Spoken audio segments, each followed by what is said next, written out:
Good evening, folks. Welcome to episode 150 of the Endless Celts Podcast. Hope you're all well. Happy Monday. No blues this Monday after the result of the weekend, which we'll dive into. But on this other side of the coin, the night is Stephen. He's and contributing instead of asking all the questions. So it'd be good to hear your thoughts. How are you, Stephen, mate? I'm all good, man. All good. Busy day at work, like yourself, William. But back here, sitting chilling out, talking Celtic. Monday night. What could be better? Brilliant, mate. Aye. Let's fire into all the usual stuff. The Super Six. Sean Ross is still sitting top under 122 points ahead of Franny, which is great. We didn't want Franny to win, so we don't really care Yeah, who else gets in there. So Sean, well done, mate. Kevin Hampsey and Alistair Jack are tied for third, and it's James Bowie. It's myself.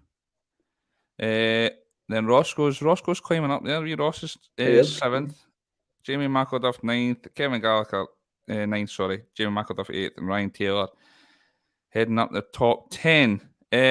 Sponsors again, guys. Beer 52. I thanked the whole lot the last time I was on. It was lovely. Really enjoyed it. It was great. You know what to do. Yeah. We've said it before. That beer52.com/Celts. It's all along the ticker along the bottom there. Get on it. Give it a try. I think you only need to pay the postage for the first one. So try the first one. Enjoy it. I really did. I'm just going to pass over to Stephen because obviously there was certain events happened over the weekend, and he wanted to say a few words. So fire away, Stephen, mate. Yeah, I mean, I'm sure he's all aware of the gas explosion in Donegal and Crestlock. Tragic event that killed 10 people. And we at the Endless Celts Podcast want to pass over our condolences to their families, their friends, and the wider circle as well, Donegal, and the village and community of Crestlock. It's a tragic event. And just today, Celtic Foundation announced they're going to be donating £10,000 to that relief effort, which is fantastic to hear. All the support's welcome, and we're all behind you people in Donegal and Crestlock. Definitely, mate. Well said. Aye, it was sad news, and it was actually really nice to see that Celtic have done that and contributed in a certain way. So yeah, really good. Anyway, let's move on to the team at hand. The weekend, it was looking grim for about 40 seconds, and then we come back because we never stop. You always give me to give a wee brief summary of the game. So Stephen, I'll leave you at that. What was your brief summary of the game? Brief summary of the game. I said in the chat beforehand that we needed to win that game no matter how ugly it was, to be honest, because it was one of them things that we needed to kind of get out of that sticky patch of form, which, to be honest, we're still probably in if we're cynical about it. The likes of Motherwell, Leipzig, and leading up to St Johnstone having great performances, but the results at the end of the day is what matters, especially in the league title.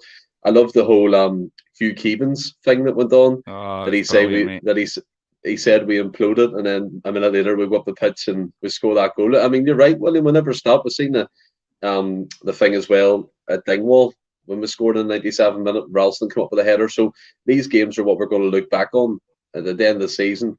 If results keep going our way, these would be the ones that we'll be talking about at the end of the season review when we do it for the podcast. And that was a turning point. This is what catapulted Celtic to a great next run of results. Touch wood at the desk here.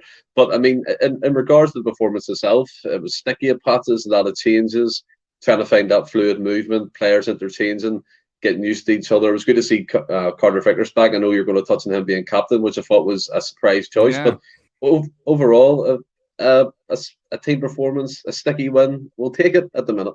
definitely, mate. I mean, I think Tony said that last week when we were on. He ran through a run of results where it was only fine margins and a goal winning it here and there, and it was in the invincible run. And like you said, nobody ever remembers that. We just remember the titles, and these are the games that win you titles. These last minute winners, like you said, Ross County last year was another one. Dundee United. When we did Yep. our end of season review, they were the big turning points of the season that we look back on. And for me, if it's like something like a last minute winner like that is probably a bigger boost to the team than winning 6-0 and all the rest of it. So I don't know if you've seen, Stephen, when you're chatting there, I was putting a few comments up, lots of love. You put them up. Yep. Everybody saying about the prayers with the families and Yeah. stuff like that. It's brilliant. Thanks very much, guys. So, into the game, lots of changes. We'll delve into them individually, but I'm going to start with Haksabanovic at number 10 because a certain podcast contributor mentioned it last week that he thought that might be the case. I never seen that coming myself, mate. How did you think he fared in there? Well, I mean, to be fair, I called the score prediction right, and Haksabanovic at You number did. 10, so I'll take Mate. both victories there. I mean, Haksabanovic, he played, I think, 19 out of his 27 games for Rubin Kazan at centre attacking midfield, and I thought, to be fair, O'Reilly, for me, I know he dropped back in position, but he hasn't quite hitting the heights at that position, and obviously with the injury to McGregor, you're going to need to fill that midfield somehow. So Haksabanovic for me was a natural choice coming in. We all know his flexibility. I thought he was brilliant, and we kind of touched upon it last night in Stats Drop for anyone who hasn't seen it. We kind of tried to stay away from this game, but Stuart Ross was pointing out the fact that he was attacking from deep. He was kind of going around all the positions, left, centre, right. He was linking up really well, and I seen you put in the chat yesterday you didn't like him in that position, which I thought to me during the was game. quite I'm going to go into surprising. that as well. I'm going to go into that. I thought as well, like he was like a driving force. He was picking up positions and he made that run into the box and obviously led to the goal. The first one, I thought he actually played well, albeit, Jed, I wish, albeit I don't think he's blessed with natural pace. But what I've said before, and I'll say it again, he reminds me of a more technical Chris Commons. The way he holds the ball, he can shoot with both feet, he can link up play, and if he keeps playing there, I mean, the RB Leipzig game come up tomorrow night. Be interesting, William, to see who's playing that number 10 position because I thought he played excellent. I agree, mate. I did put in the chat the first half. That I wasn't as keen on him there because I think he's better coming off the wide, off the line. But he was picking up the wee pockets of space, and like you said, you mentioned that Commons comparison a week or so ago, and I didn't see it, but I did. To be fair to you, mate, in that game where he was coming short and taking it, and he was dropping the shoulder and just beating a man with the first touch, I was very impressed with him. I do still stand by. I think his best work's done on the line, but he was given free roll and he was popping up in certain places. And for the first goal, he was obviously excellent in what he did there. Do you not think though? Do you not think on the wing his lack of pace kind of hampers him? Because watching him in European football when he played against Shakhtar, he looked really lethargic and slow. But sometimes, like them type of players for me, they can take the ball in, make a quick movement, a 1-2 with a striker, and then they're in position to score a goal rather than be on the wing. Do you know what I mean? Yeah, I hear what you're saying, mate. I just prefer him coming in off the wing, though. A bit like what Jota does, but coming inside and doing that as well. But listen, he definitely, I wasn't for it the first half of the game, but by the end of it, it definitely turned me, mate. So you've got a winner in that because I did think he was excellent. Another few of the boys coming in. I wanted to touch on Bernabei because I thought he had an excellent game as well, getting forward, and then obviously for the cross for the winner as well. But I really, and I'm a big Greg Taylor fan, but I thought Bernabei came in and he was excellent, and I'd love to see a bit more of him. How do you think he fared as well? I like Bernabei. I really like them. I mean, on the end of the Stats Drop episode yesterday, we done like a kind of player focus on Greg Taylor and talked about all his exploits and how well he's done, his stats, his data, and it's all fantastic. And we know Bernabei's troubles settling in Glasgow. We can't hide away from that. He's done a few naughty things, let's say, William. But I mean, if he puts his head down, he came in yesterday out of the cold. Do you know what I mean? And you would expect the player maybe to play probably a 6 out of 10, whatever, and kind of hide away in the game, try and play the simple passes. But every time he got the ball, he was looking forward. He was taking players on, which I thought was great to see.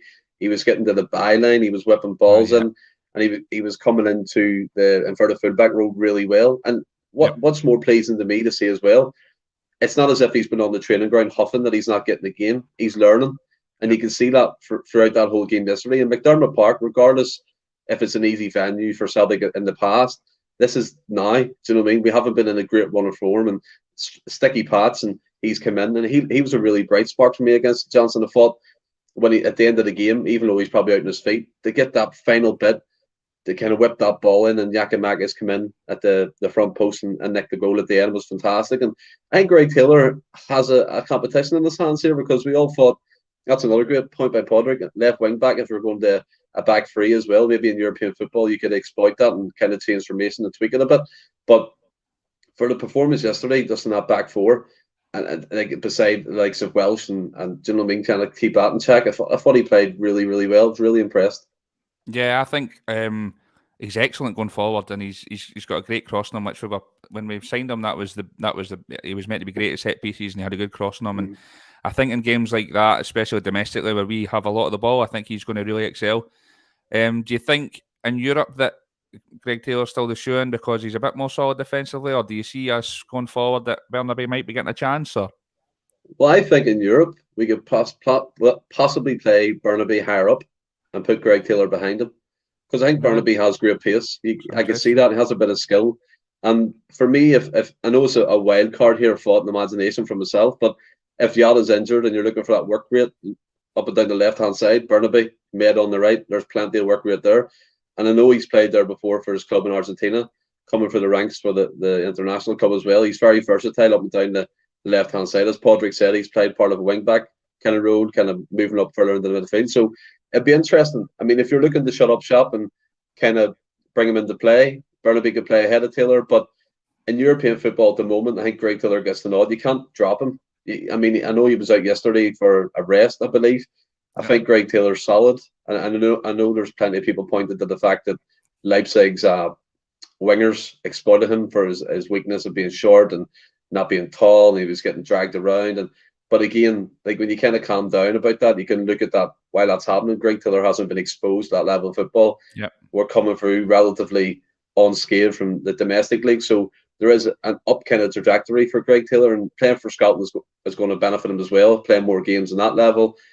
I would stick with Greg Taylor for now, but it'd be quite interesting to see if Postecoglou might want to throw Burnaby in ahead of him just to be a bit more solid. You never know. It could happen. I'm just saying.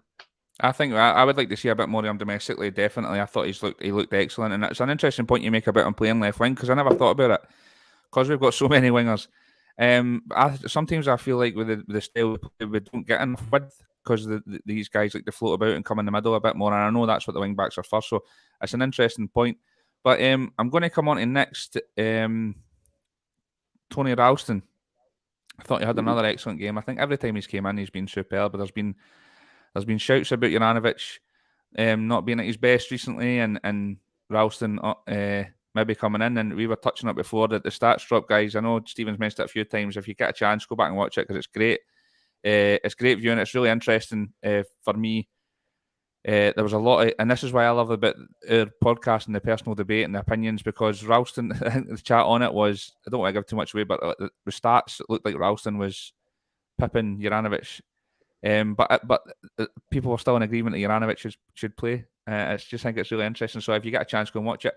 What did you think of Ralston, first of all? And also, Podrick says this, I want to bring this up because this has been a lot of chat about this recently, because we're going to go on to a lot about what Kalmack being out and whoever's going to take this number 6 role. But first of all, what did you think of Ralston? And second of all, what do you think about that? Because there's been a lot of chat about that recently, about Juranovic playing in a number 6. Yeah, I mean, the whole Juranovic Ralston debate, it's quality, to be honest, because yesterday we've done as you said, the stats, and some people don't really care about stats. It's more of an eye test and who looks better in the eye, and Juranovic wins that all day long, let's be honest. He looks more flashy, more technical, it's quicker on him and stuff like that. But in every area of the pitch, passing, duels won, tackles won, breaking up play, long ball, short balls, assists, Ralston beats him. And it's not just by a bit. He's beaten him quite handsomely in some of them positions in terms of numbers. I thought it was interesting hearing the guys speak about it yesterday as well. Even though they're into stats, they wanted to see Juranovic because, again, it's personal bias, isn't it? You fall into one, either Ralston or Juranovic. Yeah. For me, I want Juranovic to start majority of the games. I was just merely pointing out the fact previously in some podcasts that he hasn't been the same player for me. And I don't know if that's maybe an issue with his head or his agents talking in his ear during the window and he's kind of had his heart somewhere else, because it was very, very much talk about him leaving from the very early days of that transfer window right up to the end of it. And you don't know where his head is at. And there's Monty coming in the comments, XD, XA, shite. That's fair enough. But again, it's just numbers, isn't it, big man? But yeah, Ralston, I thought he played well. He's always solid, isn't he? He gives 7 out of 10. He got that year contract and he's took it by the horns, and he's kind of be a Facebook fan. He's very solid going forward as well. I think Yakimakis prefers playing with Ralston because he gets the ball into the box straight away. Yeah. But for me, Juranovic, again, is personal bias. To be honest with you, I'm Willie. I would start him majority of the games, but that just depends on his form. If his form's down, then you have to bring Ralston in. And I don't think there's a big, massive gap between them, to be honest. I mean, again, the numbers show that Ralston's ahead in every department, which is quite funny, isn't it? Because you look at some of the games, you're like, Ivanovic played really well. He was dropping in the midfield, he was playing balls, but he has no assists or he has no contributions going forward. But when Ralston plays, it's different. He gets an assist or he's involved in the attacking movements and all that type of stuff. But in terms of the Ivanovic playing number 6, now I'm all for thinking outside the box in terms of tactics and what could happen. And I'm not averse to it. I know he played there for Legia Warsaw before he came to us for a while, and I think he played most of his youth career at centre midfield as well, with the likes of obviously in the Croatian national team and coming up for the ranks. And it'd be interesting. The only issue would have if you're going to throw him in for the first time he's played that in a year or so, might be a bit daunting if you're up against the likes of Nkunku dropping deep or Timo Werner coming in. Who do you pick up? Who do you drop back and sit on? Do you know what I'm saying? I don't think it's the right time to try it with him. Maybe experiment in a cup competition or whatever to see if he can still do that role. But it just gives me the fear a wee bit that Postecoglou might be leaning towards that. Do you know what I mean? Giving them a rest there against St Johnstone, Ralston getting the full 90 under his belt for a bit of game time. Is that him pointing to the fact that maybe Ivanovic might fill in number 6 position?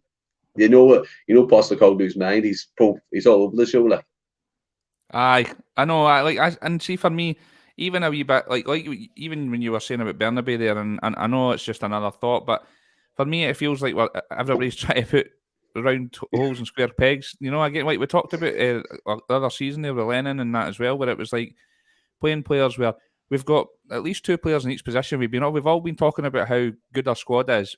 So why are we trying to put somebody here, there, and everywhere? And I thought it was interesting because this is what the next point's going to be about, and it's Mr. Matt O'Reilly playing in a number 6 on Saturday afternoon. When I seen the team, I thought it was all day long. It was Hatate was going to be in there because one, I think he's better in the tackle. 2, I think he's got a better engine, and he's got the passing range as good as anybody in our team. I thought he'd have been shoe in for the number 6, and when we started playing, I was like, Matt O'Reilly's number 6. It was a strange one for me. Also, because we've got 3 or 4 on the bench who are number 6s. We had Abelgard and Moyes and McCarthy's. I thought it was really interesting. What did you make of it? And were you surprised? And what do you not think that one of these other guys should have been starting there? And do you think it's going to be like that in the future, or do you think he's going to stick with O'Reilly in the number 6? Well, I mean, it's quite the thing that he started in there. So there must have been a point to prove to see if he could play that system. I thought, for me, in my opinion, it didn't really suit him. You didn't really see the best of Matt O'Reilly in that position. I thought, like what you said, Hatate would be playing there because of his passing and the way he could take the ball in and dip the shoulder and beat a player. Where Matt O'Reilly, for me, doesn't really have that. He's more like an elegant player to the top end of the pitch, where he can find that needle ball through and kind of take players out of position and strikers fall into that hole and stuff. And I know what he was trying to do, because maybe you could say he's like Cal McGregor in a sense, where he plays a nice simple pass and he keeps the ball ticking. But the way I'm looking at this one is pace, and he doesn't have it. If he lost the ball in that position against the Leipzig, he's exposed, 100% exposed. And Kaiser saying there, just think with the system as Hans said, switch the players, change the look of the football. 100%. I think what Hans Postecoglou as well, he has players who can fill in different roles. So I mean, they're all versatile. But Matt O'Reilly, for me, I don't think he suits the number 6. I was surprised, and I think you're right. Hatate is far better in the tackle. He can track a player. He can spot a player's movement. I've seen that on numerous occasions, even in European football, even though we've come up short recently in it.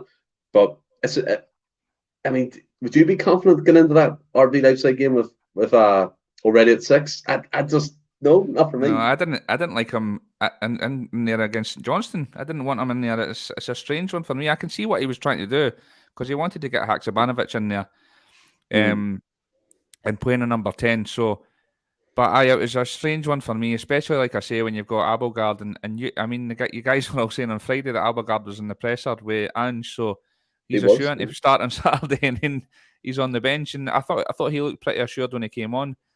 But it was just really, really strange one for me. And I know we're going to have a lot of the ball against teams like this, and you're bang on with what you're saying, where how he's put him there because he's passing range and he can find the ball, and but it just, for me, I think that person should be also, like, he could do all that, but he needs to be like that defence for your defence, and Yeah, that's yeah, no Matt O'Reilly for me at all. So I thought it was strange. But we're talking about Hatate again. I thought he was unreal again. What did you think of yeah. his performance? I think he's like closing in a man of the match every week, and if not being our best performer this year, he's up there.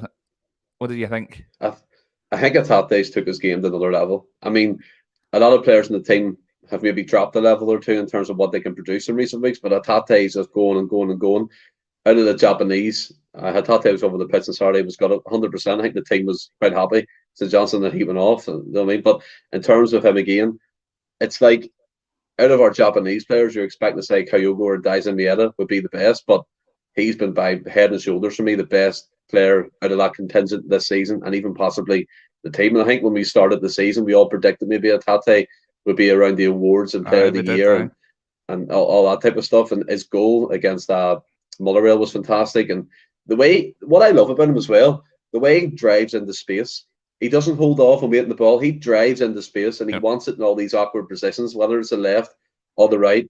He can take it deep as well. And he's not afraid to use his body. He's not afraid to get in about a player and shuffle around and take the ball and go this way, go that way, and ping a pass 40 yards. And we've seen that in the Champions League against Madrid. You're playing against the legs of Modric and Kroos, and he's pinging balls out the yellow like it's nothing on the biggest stage in the mall. I think he's took his game to another level. And Dan Molowitz, we've had on before, he even said he's got the highest ceiling for growth and obviously potential money earning value as well there, even though you don't want to wish him away in terms of transfer. But he's absolutely fantastic. And I know we're going to miss Calmac, but if he keeps performing the way he is, he could be the two of them together. Like he's an absolute machine sometimes. He is, and it was like going to touch on the goals, but the first goal was all Hatate. I know Haksabanovic played a decent ball in it. I don't think Haksabanovic's ball was out of this world. I thought it was a decent ball in, but Hatate's movement and his reverse pass, different class for the goal, wasn't it? Yeah, and then Considine helping it in. What a finish! It was something. One of the best finishes of the season. I just think as well, that's what I'm saying, the way he drives into that space, like that, it opened up, he looked and he just went for it. Well, if he had the likes of, for example, Matt O'Reilly, he would have sat a bit deeper, in my opinion, and took the ball back in again and tried to ping it to someone else. But Hatate just banged into that space. Lovely reverse pass, as you said, and it was too powerful for Considine to knock it away from the goal. Ends up in the top bin. You know what I mean? So again, as you said, now we're discussing that. Maybe that's why he's obviously wanting to get the three of them in that midfield. Maybe that's why he's played O'Reilly there, because you'll miss that with Hatate, that movement and that drive.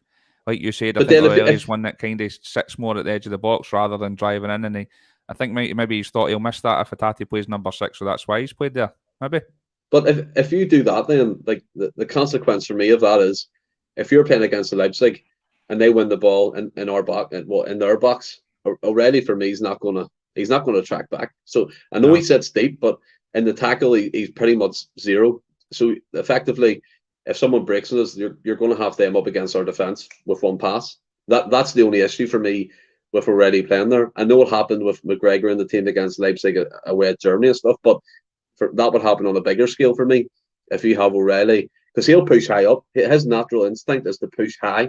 He's not been in that position like McGregor's kind of had to drop back through the 6s, the 10s. So McGregor's well versed in what he has to do in that position. O'Reilly for me would be pushing up with Tate, with Haksabanovic.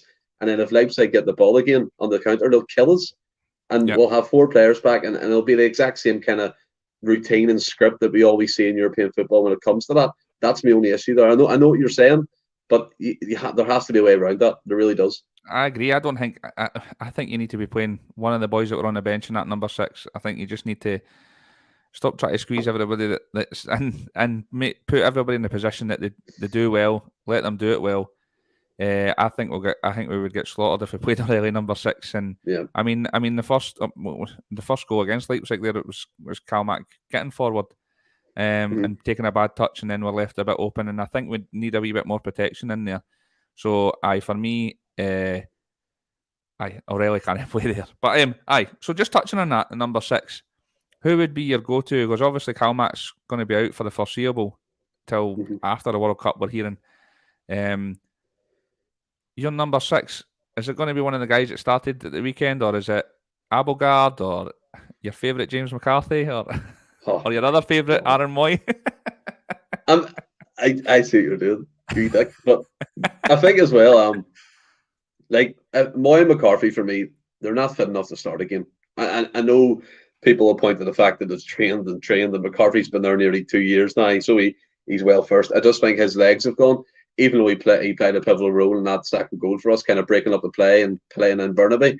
But and he played in European football last year, didn't he? Against was it Betis at home, and he did all right.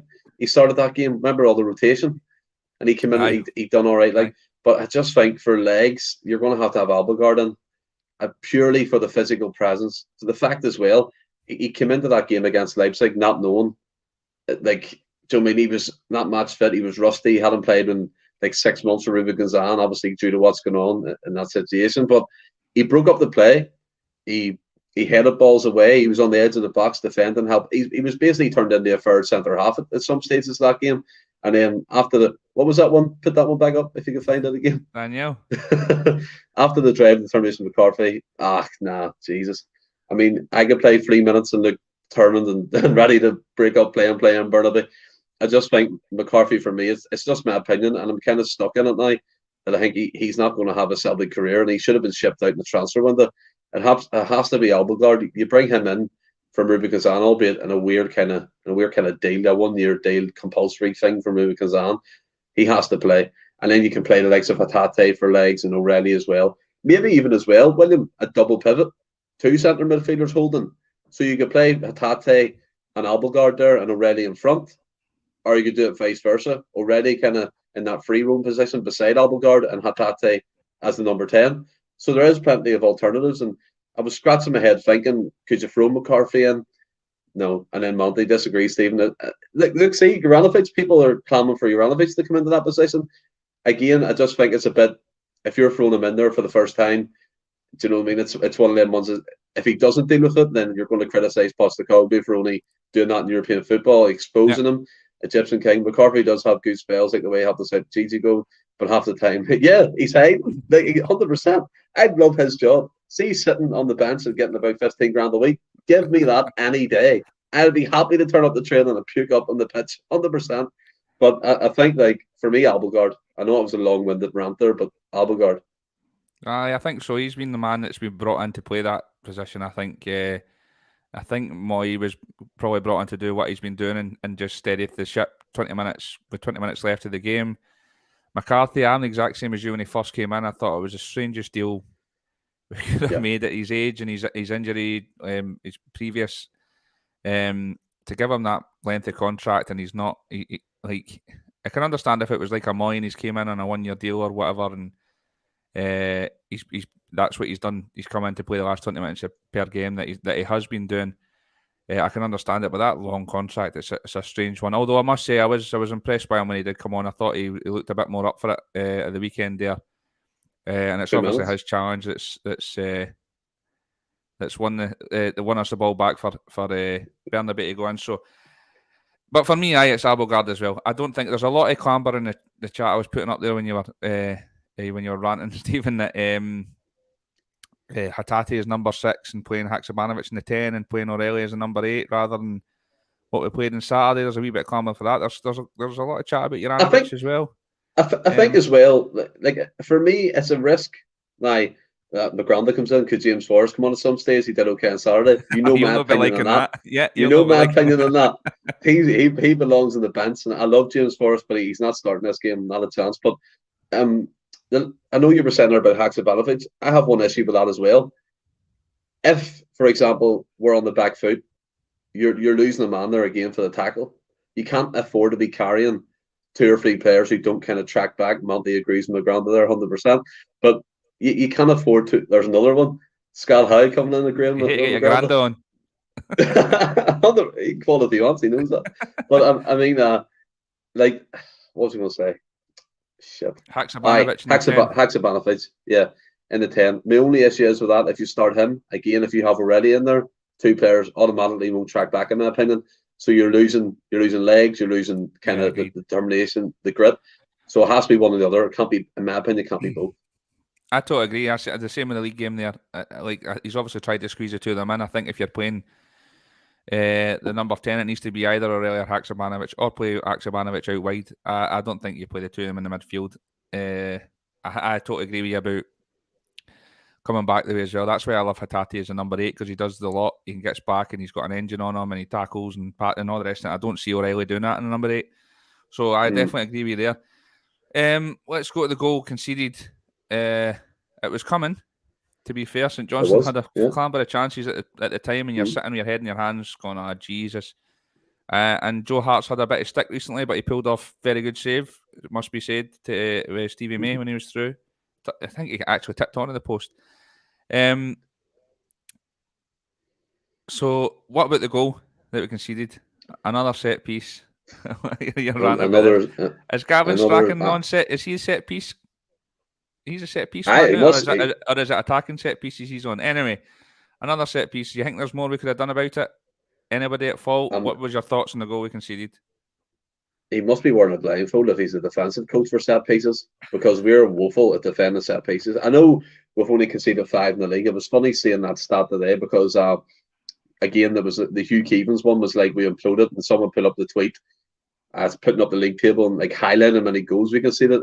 It's obviously still the best defensive record in Scottish football at the minute.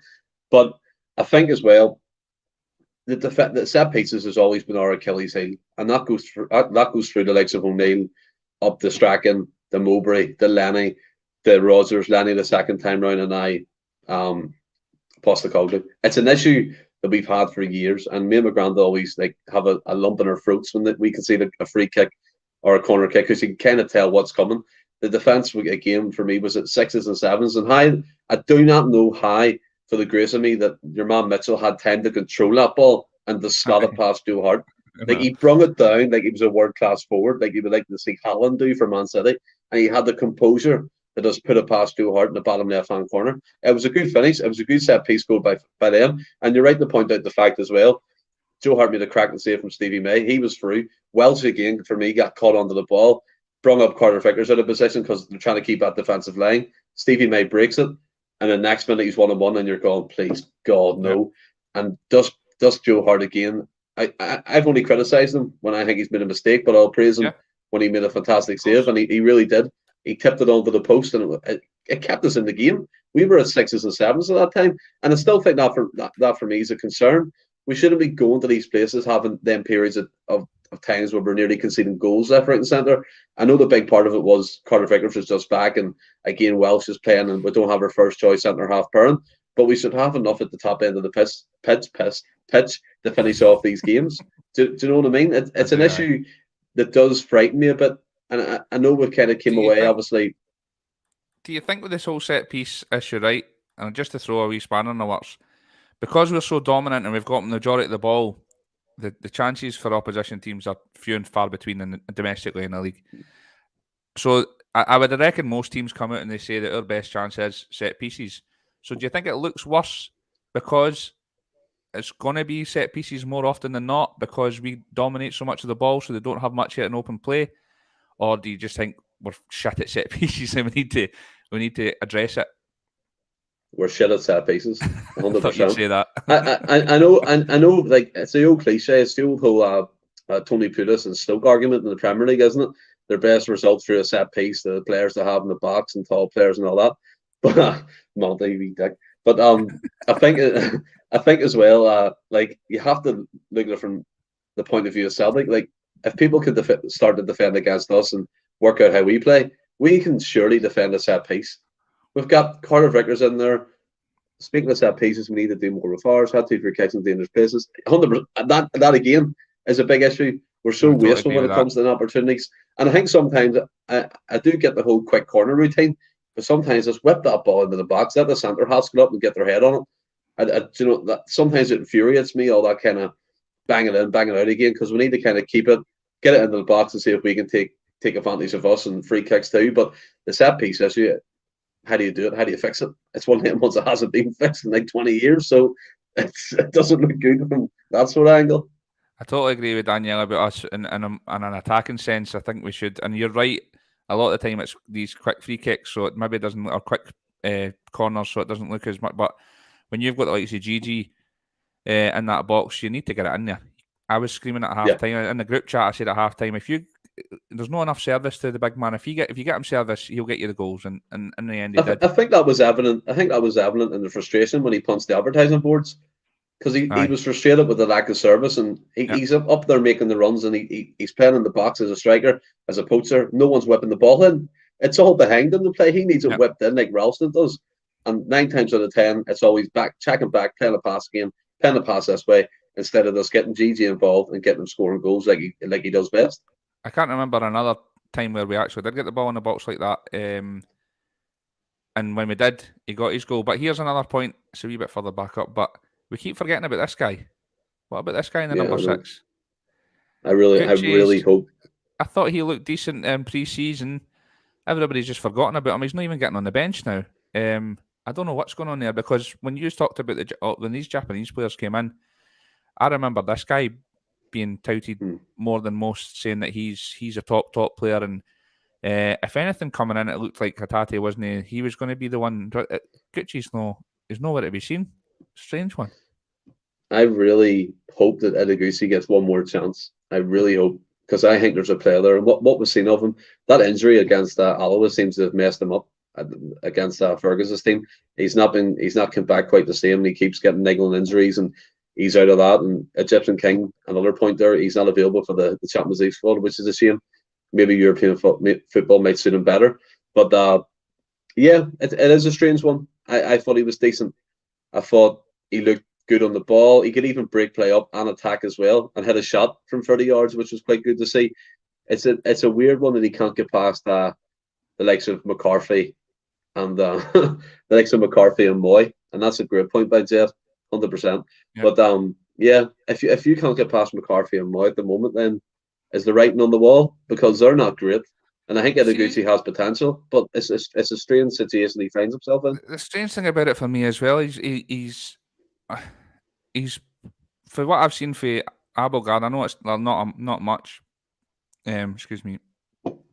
And maybe not so much Moy, but McCarthy, Gucci looks like, if I'm comparing him to Calmac, he's tidy on the ball, plays the passes well, and the rest of it as well. So I thought he'd be more suited to Angie's style, but I agree, it's a strange one that we've not seen much on. But like we're not seeing him on the training ground every week. But and again, like I don't believe McCarthy was an Ange signing. He came in the door pretty much the same time as Ange. So that points even more so that like Ange is the one that signed this boy. So it's just a strange one.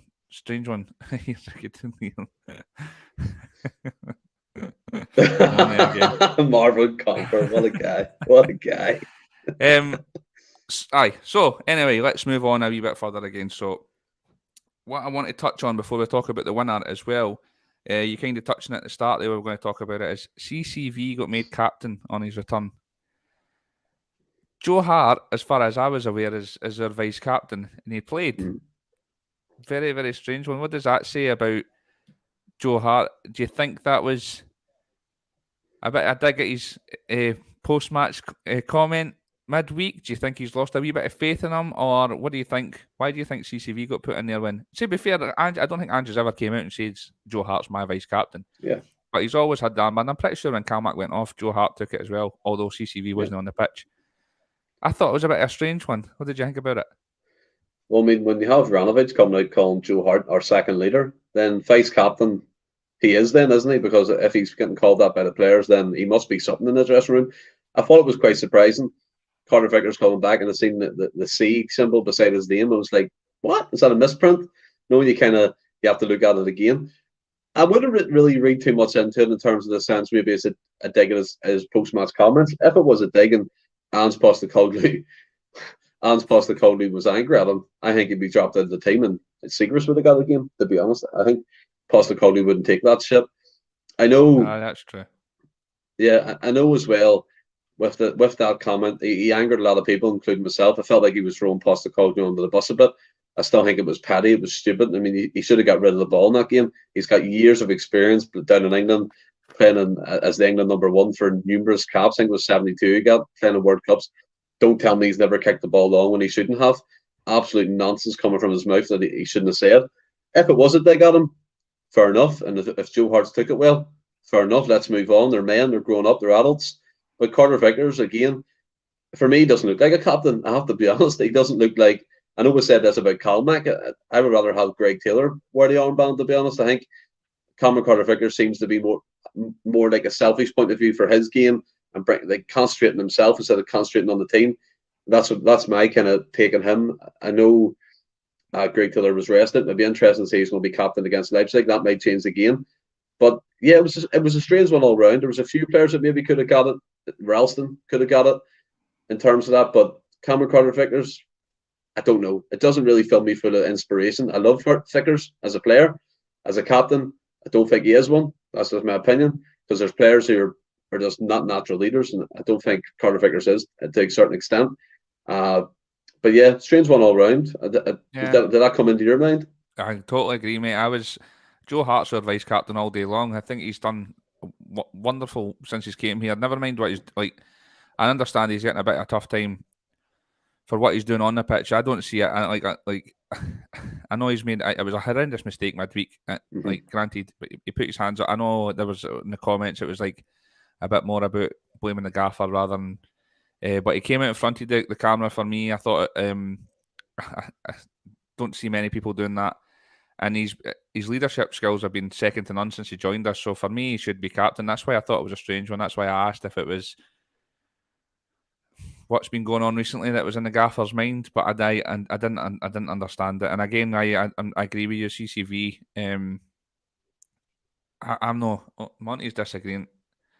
I see Monty's comment there. I'm not saying he's not a leader, right? What I'm merely implying is that I think he's more like.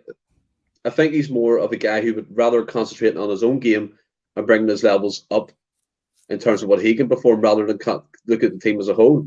Where Colin McGregor, for me, he's like a manager on the pitch. He can direct play, get players going again, and keep that play ticking over. No way, I'm not saying he's not a leader in terms of himself and what he can bring to the back four. I'm merely just saying the whole team.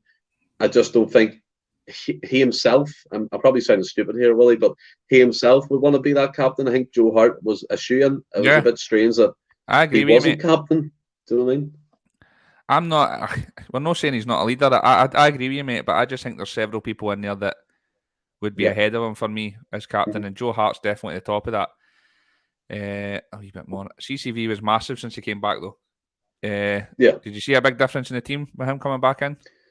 Well, of course, the back four played better in terms of as a cohesive unit, as Postecoglou likes to say that. But again, it was still shaky at parts. Vickers himself was shaky at times. Yes, it was calmer.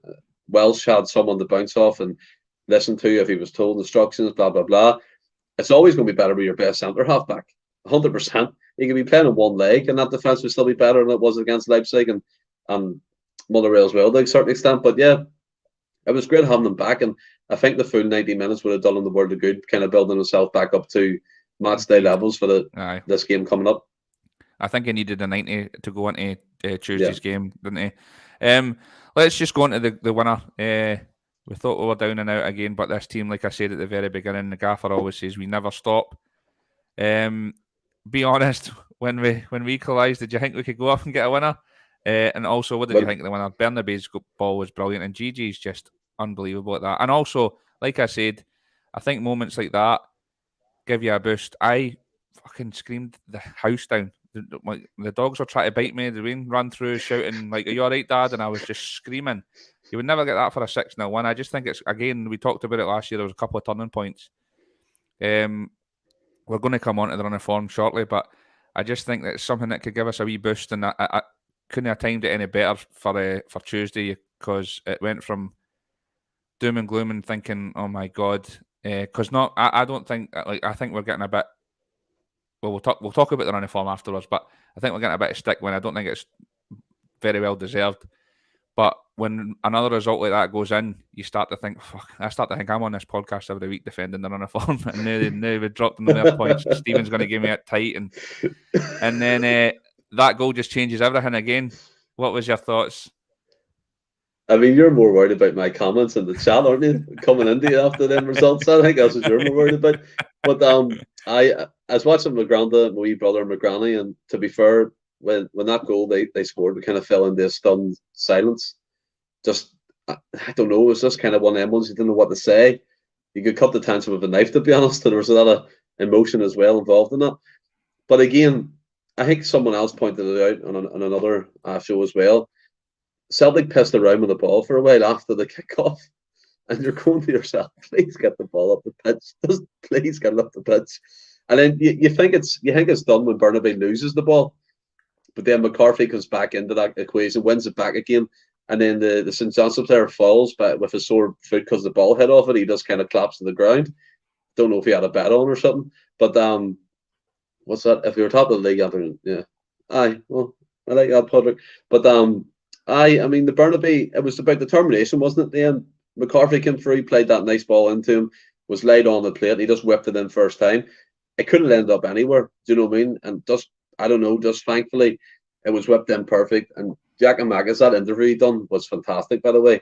When he was like, I was imagining what it would be like. He was looking at the goalpost and he was imagining scoring that final goal and the reaction from the crowd. And he fairly soaked it up, didn't he? He absolutely bombed into that crowd. And I know before, like, we've given other teams grief for celebrating last minute winners at Fairhill and all that, bit of banter, bit of a laugh, but that emotion, that kind of I think it was more like a relief type thing. So the fans were there in their numbers, they were back in the team, and you don't want to go away disappointed. And Giakoumakis, a natural goal scorer, in my opinion, hasn't been used quite as much as I'd hoped this season for other reasons we'll probably go into as well. But yeah, it was just fantastic, and the way the crowd reacted, and they could have been still a bit salty or a bit moany or whatever, but they still clapped the team off the pitch. They were there to the end, and again, we never stop. It's a cliche sometimes. It makes me a bit like, oh, we always say that, blah blah blah.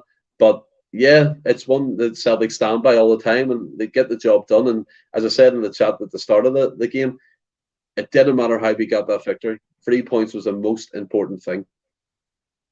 100%. What about Gigi? You said it yourself. You don't think he's been utilised as much as he should. I tend to agree with you. I think there could be a bit more rotation, and we always talk about playing the fixture, and I don't think we've maybe done that as much. And I understand Kyogo's his man, and Kyogo's goal scoring record this season is unbelievable. But Gigi's only been getting the last half hour of games, and his is right up there as well.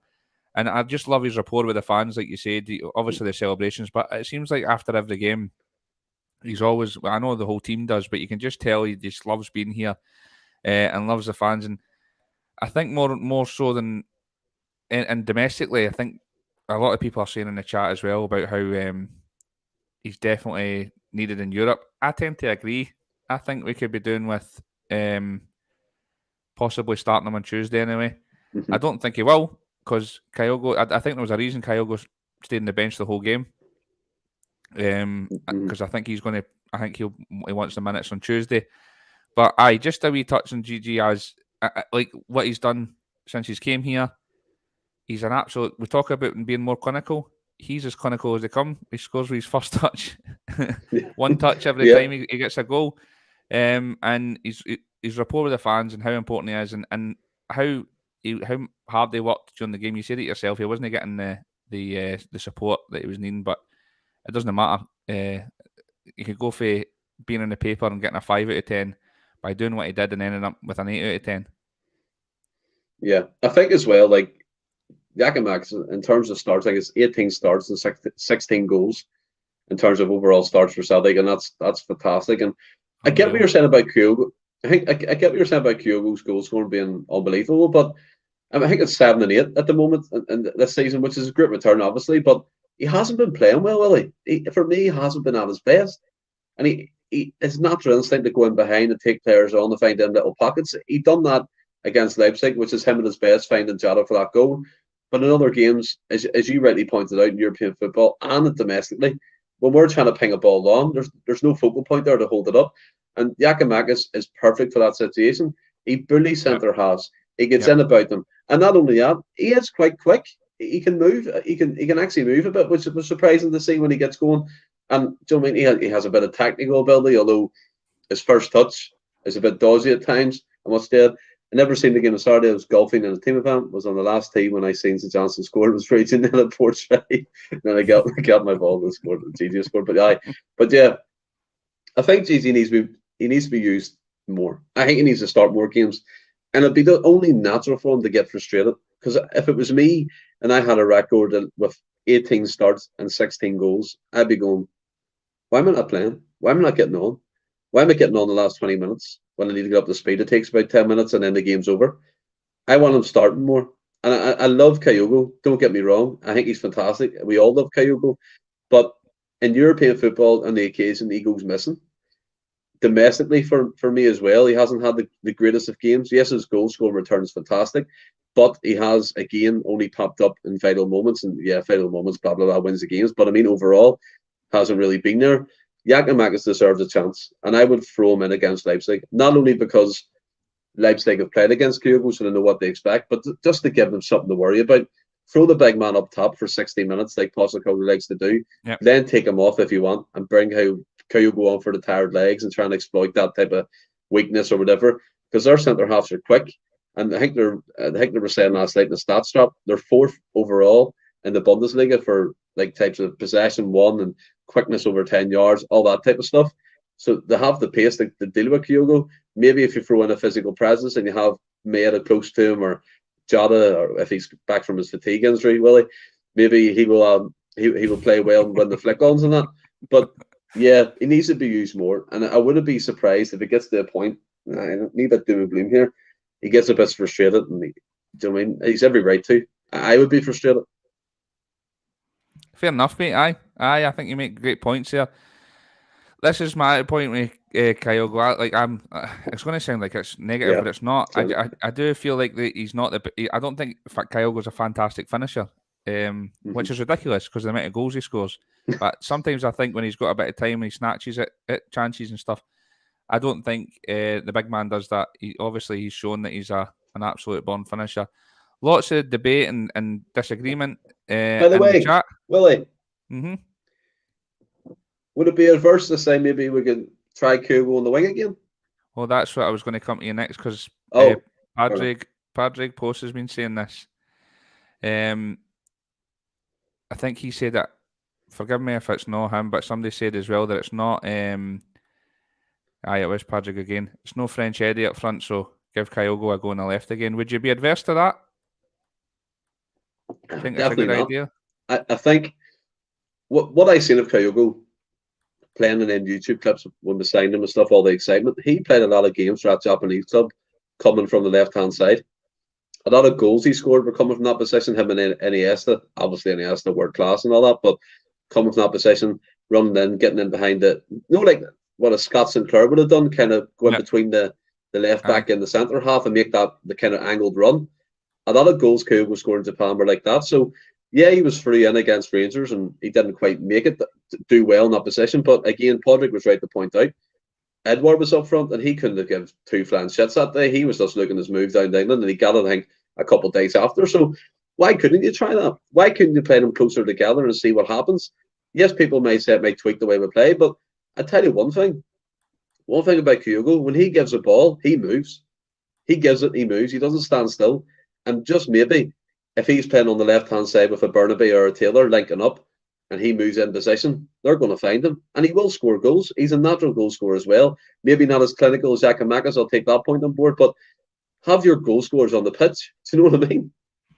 And another thing that I sent into the chat today, and you, again, the whole numbers issue. What was it? Made in the last 5 games, hasn't had any shots on target, and I think it was no assists as well, which is mind-boggling. And we all look at Maeda thinking he brings a lot to the team. Again, numbers would point to he does. But at the moment, in terms of running and stuff like that, he seems to be off it just a wee bit, and that concerns me too. I think it's an interesting point because there's a lot in the chat as well about people saying that they would love to see Gigi and Kyogo play together. And I think the only way that's going to be possible is if Kyogo plays out wide. So yeah, it's an interesting point. I'm not sure about it myself. A bit like earlier on, I think we've got more than enough in the wide positions without trying to shift other players out of there. I think we've got 2 centre forwards and he's going to play one or the other, and that's it. I think we should just be looking at it and like we say, it's not. Whereas before, if Kyogo was coming off, the replacement wasn't able. Whereas I think like we've got a great, like when one comes on, he does just as well as the other. So, but I can understand people's points about wanting to play them both of them together. But I'm not for me. Kyogo left. I'm not so sure. I can understand why people want it, and I hear what you're saying as well, Stephen. I don't think it'd be the worst thing. But I feel like we've got so many wingers that are vying for positions at the moment. I think it'd be unfair to put him out there when we've got players that have And been performing, in my opinion. I know Maeda's and getting a bit of stick recently, but Jota's, see, Haksabanovich's, Abada's been brilliant this mm, season. I know he's not been scoring as freely as he was at the start of the season, but I wouldn't be dropping any of these guys to try and like make way for somebody else. That's exactly like the O'Reilly argument for me at the start of the pod. I wouldn't be putting him in there to make shift.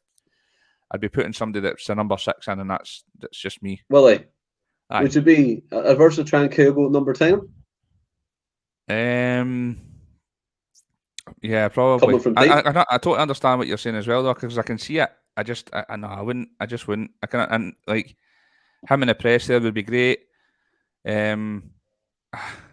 I like him playing on the shoulder, and I don't think he can do that at number 10. So, but no, I see what you're saying. I do see what you're saying.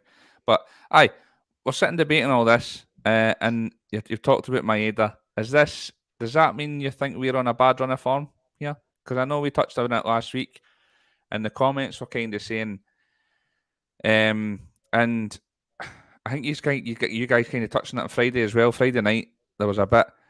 I didn't want to say negativity, but some of the players were getting a bit of a bashing. O'Reilly's no performing, so and so's no performing, and I was like, we kind of touched on it last week, and I think it's a bit unfair because I know the run of games is like, oh, it's 1 win or 2 wins and 5 or whatever it is now, but it was only like I said on the pod at the time, it was only 3 or 4 weeks ago we just smashed Rangers up and we're going to like absolutely storm everything. I think since then we've had a good performance against Real Madrid.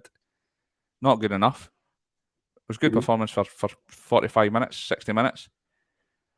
A performance in Ukraine, in Poland, sorry, that deserved 3 points. But again, we're not taking our chances. We've been absolutely pumped off Leipzig. I've beaten our St Mirren, which is fair enough. And then we've won our 2 league games. We've lost one game. Well, two games. We've lost one game in the league. We're still top of the league.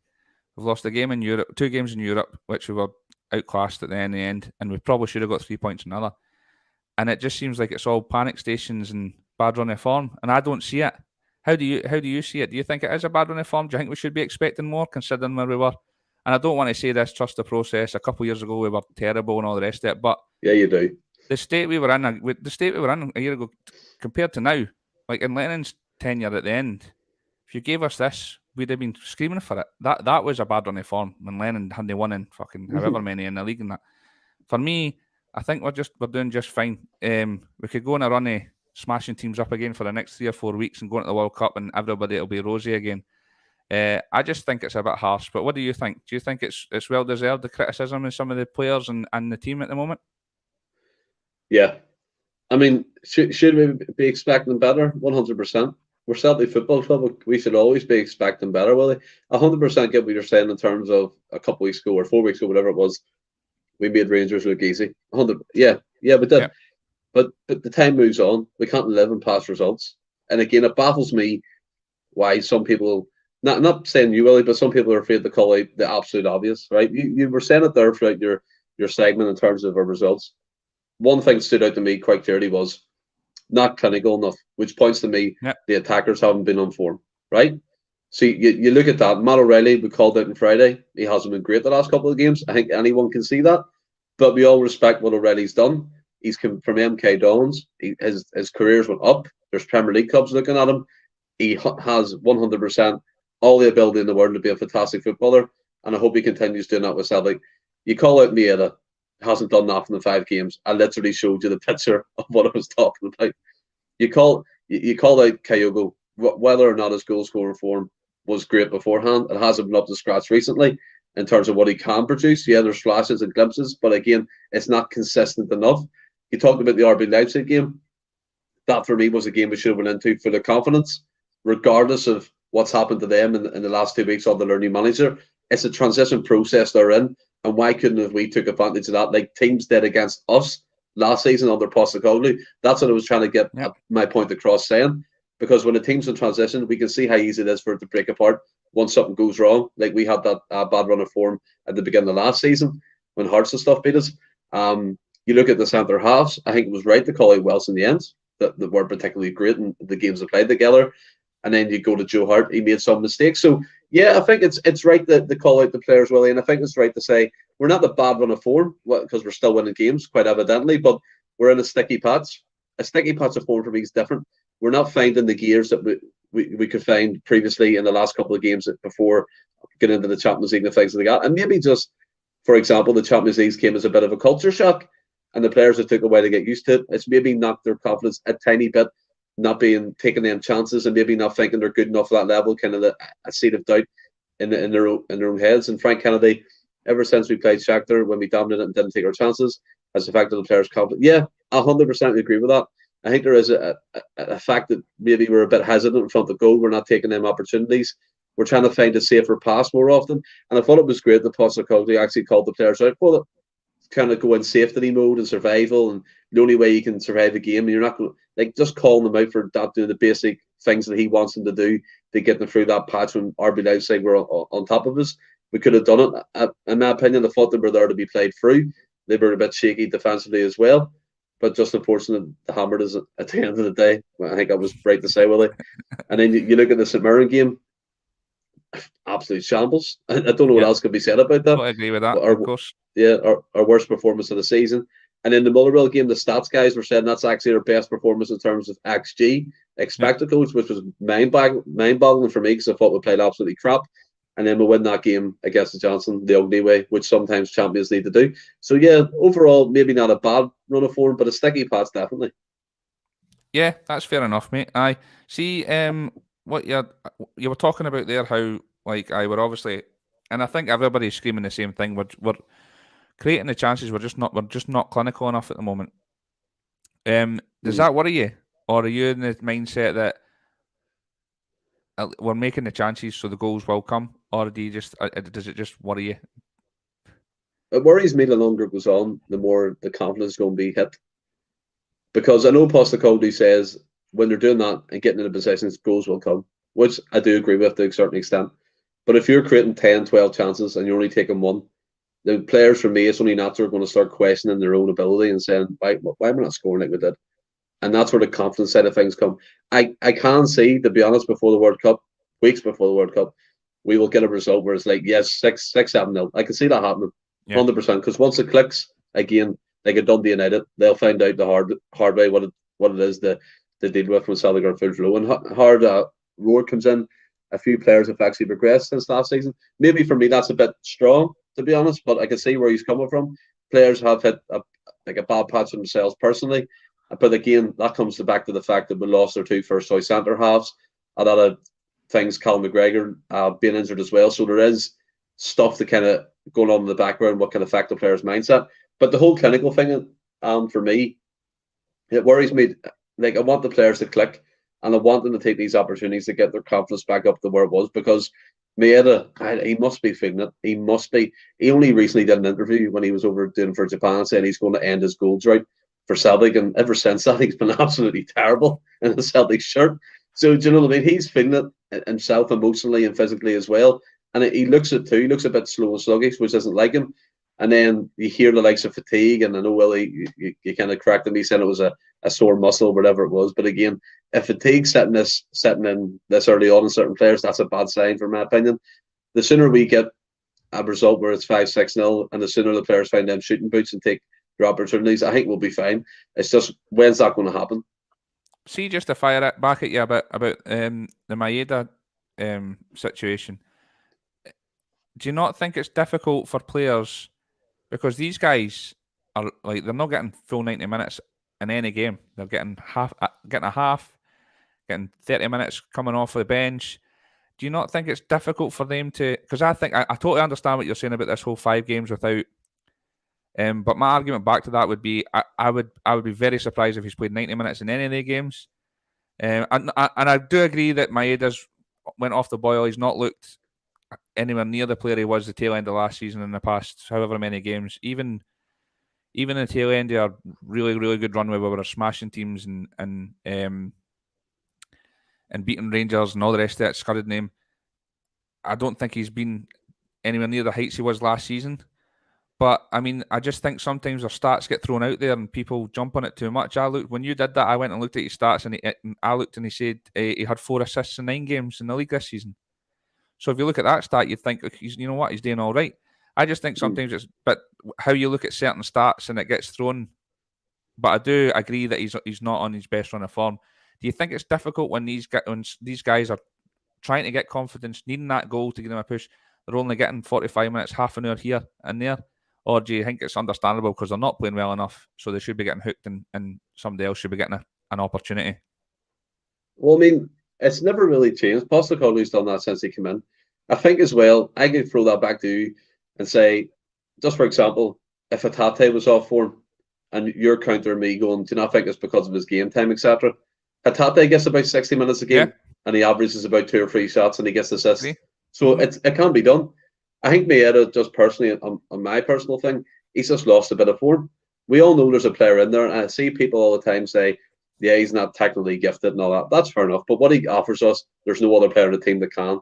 When he's pressing and the defenders can't live with his pace, that type of stuff, that's what he's good at. And European football should suit him. It's just unfortunate at the moment.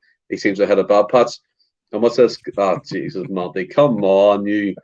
Yeah, but yeah, I think it's one of them things. Yeah, you're right to say stats. Me personally, like that show that we created, their stats drop. It's for me to learn as well, and I love learning about all the numbers in the game. Yeah. And you're 100% right. The whole Ralston Juranovic debate, they all went for Juranovic then, even though Ralston was winning on stats. So I mean, the Maeda thing, we've seen what he can offer. We've seen what he can do. I mean, he whipped a good ball in for a Kyogo only a couple of weeks ago, and he missed it, unfortunately. But again, he can still do that. Yeah. It's just, for me, it's one of them things that I think it'll take a bit of time to get him back up to speed again. But he's still a vital player, in my opinion. Yeah, agreed. I just thought it was, in fact, your man, I've totally forgot his name now. Sorry, the man that was on the stats drop. And Tony he said that you can, I think it was Tony said that you'll see a stat a certain way and you'll see it the way you want to see it. So people will see that Ralston stat, for example, and they'll see that as a positive where somebody else could see the negative side. I just thought it was really interesting. But I mean, I agree with you that he's off the boil, and I think he needs a goal or a wee bit. He does look a bit low in confidence, but let's hope he gets that back soon, because he's a top 100%. player. And this time last year we were all saying that, well, maybe not this time last year, tail end of last year we were saying he was our stick on left winger and nobody's getting in. Yep. How things change in a matter of months. Right, we're running on a bit, but I'm enjoying this tonight. So I look ahead to Leipzig. I'd like to actually say to you, because you talked about it, we went in fully confidence in that game, and or we should have done. And like, I'm not like I don't profess to watch German football every week. I know they're a good side, and they proved it last week. I honestly thought that their front four that played against us could walk into any front four in the top, the EPL or the Spanish league, whatever. I thought they were excellent. I think I was a bit naive in thinking that. I think most of us did the same. We're all looking at that Shakhtar result and thinking, ugh. And then we watched us play Shakhtar and should have beat them and thinking, ugh, we'll do them if that's the case. And I got a bit of a fright, to be honest with you. I know some didn't, but I think a lot of people might have been like me and a bit naive and just looked at that result and said we should be beating them. I thought they were a top side. So how do you come away for the Real Madrid game where we got a trouncing, and it's not, and not you specifically, just people in general. I don't know if you did actually come away and say, well, listen, it's European champions, that was a good performance. We played brilliant for 60 minutes, but it just wasn't to be. But then play Leipzig and say, that's not good enough, we should be better. Because for me, Leipzig looked a far better team in that game against us than Real Madrid did. So what's your thoughts on that? Two different levels there, Willie. Two different levels. I mean, the Real Madrid game, it's a freak game. It's a game probably back in the early 2000s, you'd be like, we could probably take something from that. Do you know what I mean? It's one of them ones, the paradise and all that kind of intimidation factor, you're like, maybe. But they proved far too good for us. And I think it's a bit harsh to say RB Leipzig were better than Real Madrid. I don't see that at all. I thought the biggest issue for us against Leipzig was our pressing and our tactics. Yes, we played well in fits and starts against them in the first half, but we were nowhere, in my opinion, near how we played against Madrid. the reason why I was confident getting into the RB Leipzig game was, as I said previously, transition period. The 4 weeks under their new coach Marco Rosa, what a coach who was actually interested in joining us at one particular time as well before Postecoglou got the job. He's like that period of transition shouldn't be complete in 4 weeks. So there still should be areas of weakness that we could exploit. We could get through. We could try and take the game to them, and we did at occasions. That's fair enough. But when you see gaps in like as I said before, you look at the still pictures, Willie, and you see the forwards pressing and the Calmax that like this far away and then this far away from the defence. They're playing in behind you. Easy. They got through loads of times. Our biggest issue was us in that night, in my opinion. Our own downfalls. That is down. Yeah, funny enough, isn't it? But yeah, I think we could have took something from that game. And I know Frank Brennan there, Leipzig are a very good team, far superior on us on several levels. 100%, mate. I get what you're saying. But there's games that we need to try and take a result from. The Shakhtar game was 2 points dropped, as you said, Willie. We should have took our chances, been more clinical in that game. I thought, in my opinion, the RB Leipzig game, maybe I was a wee bit naive, thinking we could get a result easier than I expected. But even watching them, I thought some of the goals were preventable. You look at the first one that broke from the box from a Cal McGregor bad touch. 9 times out of 10 that doesn't happen because he has a fantastic first touch. He's chasing back, then he does his knee, then they score a goal, and really it was downhill from there. Do you know what I mean? But yeah, I think as well, this game tomorrow, and you said it there, I think people have strapped themselves in for the thought that we might get beat again. That's not me being negative, but I think it's more and more realism to think that they may come to us I think that's a fair and point, get a mate. result. Because we've all spoken about it, about the home games are vital, but they tanked us quite easily in Germany. What's going to change tomorrow, especially if we're missing like a Kalmack and stuff like that? I'm hopeful. I think we should go out and try and get a result and play positive and play the brilliant football that we do, but be more compact, be harder to beat, make them gaps smaller, make them play through us. Do you know what I mean? We'll have to be a bit more streetwise in European football instead of being. I know Postecoglou saying, "Oh, this way, play that way," and stuff like that. But I think for my personal preference is be more compact and still play that kind of style. You can do it, tweak it, and just try something different a wee bit. Yeah, I agree. Here's just a wee point for John. I know there's been a few asking about the audio platforms, but it looks like John's on the case and it should be back and running again. So you can all listen on the train or wherever they work and all the rest of it without going into YouTube. So cheers for that, John. Just to keep you posted. I hear what you're saying, mate. But for me in the Real Madrid game, the goals that we conceded were preventable in that game. Also, of course, I totally agree with you. We didn't play half as well as we did against them, but I just think that Leipzig front four is fucking frightening. I thought they were excellent, and I know we probably did make them look better than than they are. But when I was watching it, I just thought this could be the front four of Liverpool or whatever. They're proper big names, and I just for me, anyway, my point, I thought I was very naive, and it was all just looking at that Shakhtar result for them and thinking we'll do them. But they're a far scarier outfit than I thought they were anyway. I think as well there's a bit of green tinted glasses on. Obviously, the result last year happened against Rangers, so you're thinking the core of that squad is still quite the same. Why can we not do the same? But they've obviously changed the way they play on a massive scale, built for Champions League football. But I'm not going to retract my opinion that it was a horrible performance from us, because I think it was just naive and stupidity sometimes that instead of picking the right times to press and go as a unit, we were doing it individually and no one was tracking the runners, looking in behind them. Matt O'Reilly, he'd done a fantastic job against Rangers, kind of looking behind him for their defensive midfielder. He didn't do it at all against RB Leipzig. They were just running mad. And I think at one point it could have been anything, if we're honest. And Kunku and Timo Werner were just running absolutely wild in our defence at times. And only for their own kind of lack of clinical shots, they would have been probably more ahead. That's a fair point. That's a fair point. See, on the back of that, I know we were talking about how we were going in fully confident, and now it seems like a lot of people are saying that tomorrow night we'll take a draw and all the rest of it, we might not get a result now. Do you think if we went into this game, if this was the first game, if we went in the back of the Rangers game going into this, we'd be feeling the same way? or do you just think that because we've hit this sticky patch now, everybody's kind of the confidence is low, and then that's the effect it's having on the team as well? I think more than anything, it's realism, it's reality. But I think some of the supporters, maybe including myself, thought we were further ahead than we were. Thought the process, so to I think speak, that's a good point. Was further ahead than we thought it was. And in European football at this level, we don't look at it at the minute. I think as well, that to be fair, Frank Brennan, the likes of front four, completely ruthless and lethal. I should have been 2 up in the third. Yeah, I agree with that as well. I think as well, cautious approach. I think there is some tweaks we can make, Rand, to be fair. And you look at it, where we've gone in, I think we've gone into this game more confident on the back of that result we had against Rangers, because RB Leipzig, let's be honest, they're not in the level of Real Madrid. They're not there yet. I mean, they've got Vinicius, Benzema, Hazard coming off the bench, dripping. that squad's dripping in talent.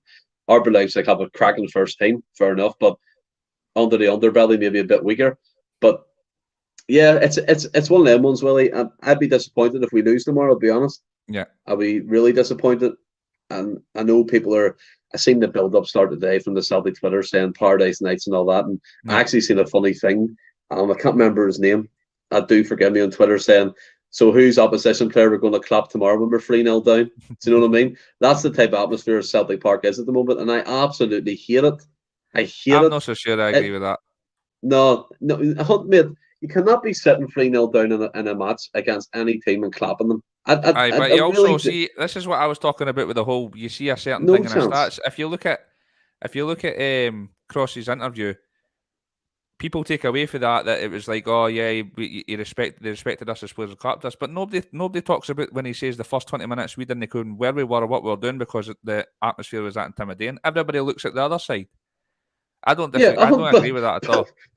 But mate, people just pick out. Right? This is exactly what I talked about earlier. I think people just pick out certain fucking parts of some quote or something saying, and that's what they focus on. When there is an alternative as well, you can't cut out the first part of what he said, and he was right. The first 20 minutes or so, we were electric. We should have scored. Calmac should have put it in the top bag. We pressed them. We were fucking excellent, and I think the crowd had something to do with that as well. Granted, afterwards, I hear what you're saying, but I just think it's pish part to say that we didn't intimidate. All I ever seen, Willie, is quotes saying how Zinedine Zidane said it was the best atmosphere in the world. Lionel Messi said it was the best atmosphere in the world. It's fucking all these players, right? Well, yes, it is tiring, and it seems like to me sometimes the Celtic gets the Twitter play off that. No, I want us to be intimidated. And as you said, that first 20 minutes against Madrid, the fans were boiling. They were all up for it. Yeah, 100% Egyptian King, not Disneyland. Regardless of the atmosphere, we need to be going at this full tilt. And see if someone claps and cook your team of Werner off, eject them from the stadium. Get that out. No chance. Respect the players after the game. Respect the players after the game by all means. But see all this happy clapping because they're world class players? No. Because I tell you one thing for certain: if we went to Leipzig and just for example, Haksabanovic had a good game, the RB Leipzig would be clapping him off after 65 minutes. So do you know what I mean? No, I totally agree with what you're saying, but I hate this. Like you said, I hate this whole scenario where it's like, oh, this is, it's not. We say it's an intimidating atmosphere, but it's no. They come and do that because it's not just that. There's the other side as well. I understand what you're saying, and I totally agree. Shouldn't be clapping players and all the rest of it. Even so much after the game, showing respect and that. Nah, I'm not into that either. But what I'm trying to say is, that's not what it's all about. That first half hour of that game, the team was electric, and Tony Kroos said it himself, as well as saying, "Oh, they respected us. It wasn't. They didn't give us shit." He also said that first 20 minutes, I didn't know where I was. I was turning around and like there's somebody on top of me in the crowd. I was like, "What the fuck's going on?" So there is that side as well. That's all I'm saying. Oh yeah, 100%. 100%. There's that side of it, but we need to drop. You know what I mean? We need to drop the other side of it. It noise. We will say ever since 2000 or about our home record, and yeah, atrocious and that. Yeah, 100% agree with you, Frank. I think we've dropped it. There he is. There's a happy clapper himself. Anthony's in. He'll clap anyone off the pitch if they played a good game. Get that away. Right, let's go on. Right, let's see about the team that's coming up. There's the big news was Jota didn't train the day. It was apparently fatigue he came off at half time, but it turns out he's got a muscle injury. We're laughing because there was a wee bit in the chat earlier on today. Stephen posted it. and said, "Oh, look, he's no training because it's fatigue." And I was like, "There's no way he's no training because it's fucking fatigue. He must have picked something up." And then it came later on that he did pick something up. So another wee, no argument, but bit of debate in the chat today was as usual. Jens looks like to be back. I'm assuming that you were going to. I'm going to get your team off you anyway, but I'm assuming he's your number one pick alongside CCV. You touched on it earlier as well. Ange talked about how we play a certain style. We scored the equaliser on Wednesday night, and it was only natural to want to have to sit in and kind of defend that or whatever. And he's saying, well, that the way we played there to get that goal has got us in this position. Keep doing that, but we're still learning and all the rest of it. I thought it was a great point actually that he made, and it's exactly what you're saying. You don't want it doesn't matter who we're playing here. It shouldn't be a matter. Would you score an equaliser against St Johnstone and sit back? No, you wouldn't. So I think that's something that the team need to recognise, and I think he's trying to do that. What's your team looking like for tomorrow night, and how do you think we're going to fare? Wow, it's a hard one, to be honest, because there's so many different, Frank, there's so many different situations to throw up. I'll go for myself here. Joe Hart and nets, Juranovic right back, Carter Frickers, Jens, Taylor, Abelgard as the sitter, Hatate and O'Reilly. Up top, I would go in the middle, Giacomakis. I would go left, Felipe Ayala, if he's back from his bedtime nap. And then on the right, I would go Dyson Mieta. After bashing him? No, only because Willie, we need that extra defensive protection. And one of his stats is, in terms of winning duels back in our own half, he's the highest. So we need to think about it like that. So no Haksabanovic? No. I think the only issue is for me there, I would play one or the other, O'Reilly or him, and only because O'Reilly's been a mainstay in the team, he gets it from me. He's been in there more, he knows the players more. Maybe Haksabanovic will get that position further down the line and O'Reilly fighting for it. Then you've got Turnbull coming into the equation, who is apparently back tomorrow as well. So the depth is coming back in the number 10 position, but just for tomorrow, it'll be O'Reilly. Hopefully Turnbull does come back. I have no idea what he's going to go with tomorrow. See, after Saturday, and even playing O'Reilly in the six and that as well, it's totally thrown me. I have no idea what he's going to play. Well, did you notice as well? Did you notice we changed formation twice in that game, from a 4-3-3 and ended with a 4-2-3-1 with Abelgard and Moy sitting, or Abelgard and McCarthy, sorry. I think Moy, I think he brought Moy on. I think somebody said it in the chat actually, early doors, that I think he brought Moy on to play the number 10, but he ended up playing, like you said, the end of his fucking own box, clearing balls all day. So it's interesting. I really hope, anyway, whatever he's going to do, I really hope the number 6 goes to Abelgard or even Moy. I don't want to see O'Reilly in there and whatever else. But Haksabanovic really impressed me the other night. But I agree with you. I think O'Reilly he's our mainstay number 10. I'd love to see GG, but I can't see it. I think Kyogo will start. I think that's the reason he didn't play at all on Saturday afternoon. But I totally agree with you with the back line. I think if your team went out there, I wouldn't be too disappointed. But what do you think the result will be? And what would you be? Would you be disappointed with a draw? Yeah. Yep. I'd be disappointed with a draw. Conservative. I know we hate that word, conservative, especially in Scotland. I would go. Everybody in this chat will. I would go 2-1 Celtic. That's what I'm going to stick a fiver on tomorrow. Yeah. It's one of them ones, to be honest with you. I'm absolutely shite myself because I have a funny feeling we'll go into this game after the Champions League music, and me and my grand always look at each other and be like, 10 minutes, they'll score a goal. it's just one of them things. Last week you see me in the chat last week, I was absolutely buzzing. I was like, we're going to get a result tonight, and then after about 20 minutes, I was like, oh Jesus Christ! Hold on to your hats, man. No, I think we'll get a win. I think we are bringing back the thunder, so to say, at Parkhead, and I think it'll be a different outfit you'll see tomorrow. I'm going to go for a 2-1 win as well. Do you think we're talking about it in the chat as well? See, just to round it off, we're all wanting that second place, but do you think we're thinking too far ahead of ourselves? And do you think third place is would you be happy with third place? I would settle for third place. Aye, that's probably the better words to use. Aye.